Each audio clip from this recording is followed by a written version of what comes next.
middle management is the hardest job in any organization. Because when you're junior, your only job is really to do your job. That's it. And you get trained how to do your job. I mean, you all have to be licensed and go to school and learn how to do the job of being an accountant. And if you're really good at it, you eventually get promoted. And you eventually get promoted to a position where you're now responsible for the people who do the job you used to do. But the problem is they don't give us any training how to do that. You know? And senior people are thinking about entirely different things. They're thinking about the firm, they're thinking about strategy. And the problem is, so you have this middle group that's in this sort of weird mix where they have to be strategic but not majority strategic, and they have to be tactical but they're not majority tactical, and they have to translate what's going up here to down there and down here to up here, and most things break in the middle. Because I'll meet firms where the leadership's amazing and they're visionary and they care about people and they want to do the right thing, and then I go down to the front line and they're like, yeah, this place is the worst. And so I'm like, what happened between here and there? And it's the middle. Most things break in the middle. And so I think there are two factors. One is, we don't train people how to lead, right? So as I said before, when you were junior, we have to know what to do. We just do our jobs, we have to be good at it. And as we become leaders in this middle management, we're now transitioning to this job. We're now responsible for the people who do the job we used to do, but nobody is teaching us listening. Nobody's teaching us communication skills. Nobody's teaching us effective confrontation. Nobody's teaching us how to give and receive feedback. Nobody's actually teaching us leadership. So this is why we get managers and not leaders. And like, you would never ask somebody to do anything in accounting without showing them how to do it, ever. Bad idea, right?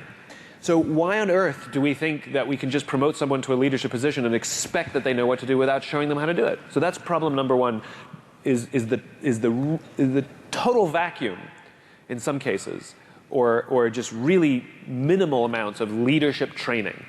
And it needs to be robust.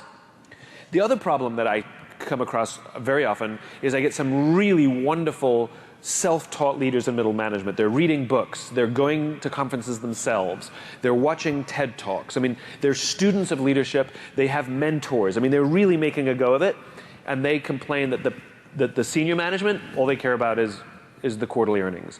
And so the problem we have there is they're trying so hard to do the right thing, but management really doesn't care.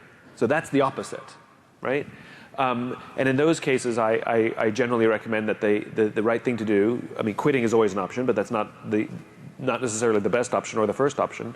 But I always recommend to be the leader you wish you had, which is, I get the question, it is one of the, if not the most common question I get, which is, what do I do when I'm trying to do the right thing and my boss or my boss's boss or my boss's boss's boss just don't get it, you know? All they care about is money before people.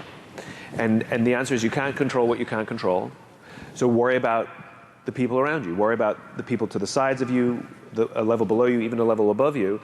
And you be the leader you wish you had. And what you start to find in those pockets is these magical little diamonds in the rough appear. We worked with a large technology company, and we worked with a group where that's exactly what we did. We developed this whole leadership thing just for this little group in the middle.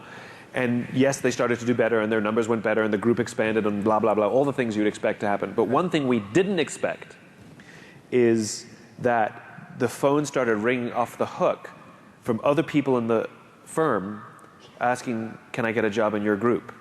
Because when the people who worked in this group would go out for lunch with their friends who worked in other groups, you know, how's work today? Amazing. Different stories, right? Different stories. And all of a sudden, word spread across this 80,000 person company. And this is only a group of 150 people. Word spread across this 80,000 person company that everybody was trying to get into this group just because they wanted to work in it.